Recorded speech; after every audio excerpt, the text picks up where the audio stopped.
Et puis alors j'ai commencé à lire, et puis alors, moi je parle pour les sons parce que je ne comprenais pas l'arabe à l'époque, mais il y a des sons merveilleux, mais c'est vraiment de la belle prose. J'aime beaucoup les beaux sons, mais quand on entend le Coran, c'est magnifique. Enfin, je ne sais pas comment un homme a pu faire des beaux textes pareils. En plus, tous ces textes ont des significations profondes. Il n'y a pas une erreur. Il y a des gens, des médecins, des scientifiques qui ont fait des erreurs, des recherches sur ces livres saints. Ils trouvent des erreurs dans la Torah, ils trouvent des erreurs dans la Bible, et ils n'en trouvent pas dans le Coran. Rien. Il n'y a rien qui est mauvais. Même il y a des images qui sont reprises qui correspondent pratiquement à la meilleure définition qu'un médecin pourrait faire à un ignorant. Donc c'est des choses merveilleuses qu'il y a dans le Coran.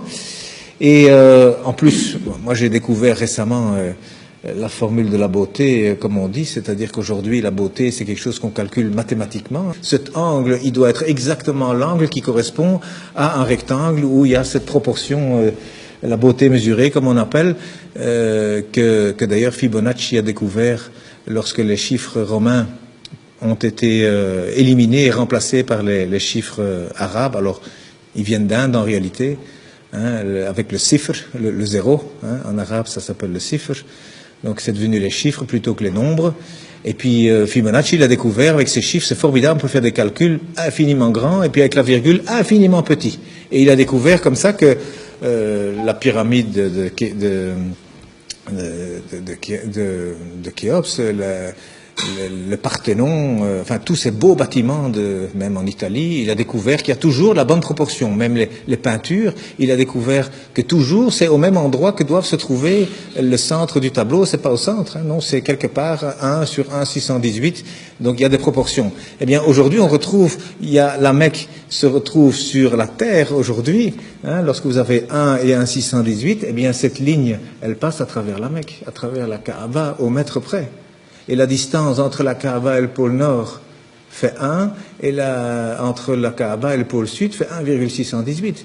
Ça veut dire qu'Abraham, il a abandonné sa femme, enfin sa servante Hajar, avec son fils Ismaël. Elle a dit, pourquoi ici? Dieu m'a dit ici.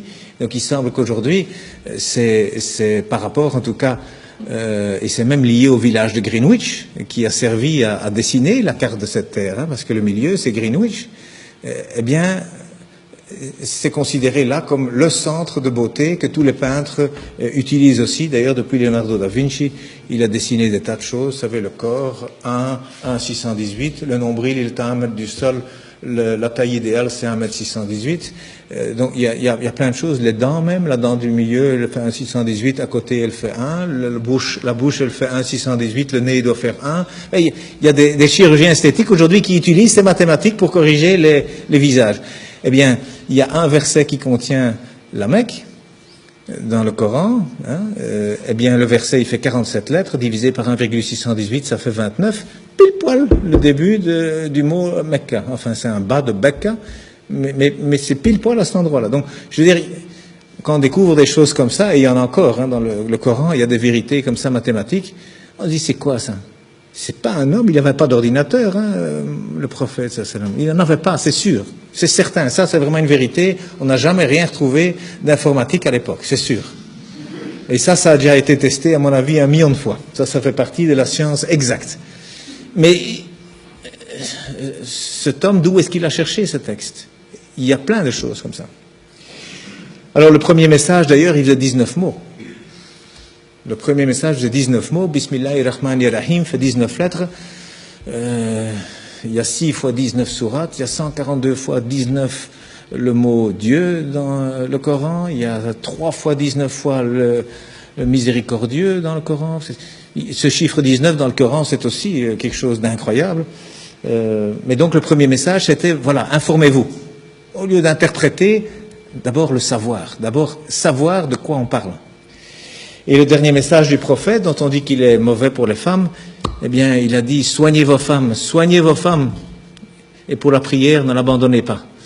Alors, moi je dis, une religion où le premier message et le dernier message sont ainsi, je ne vois pas très bien ce qu'on doit craindre.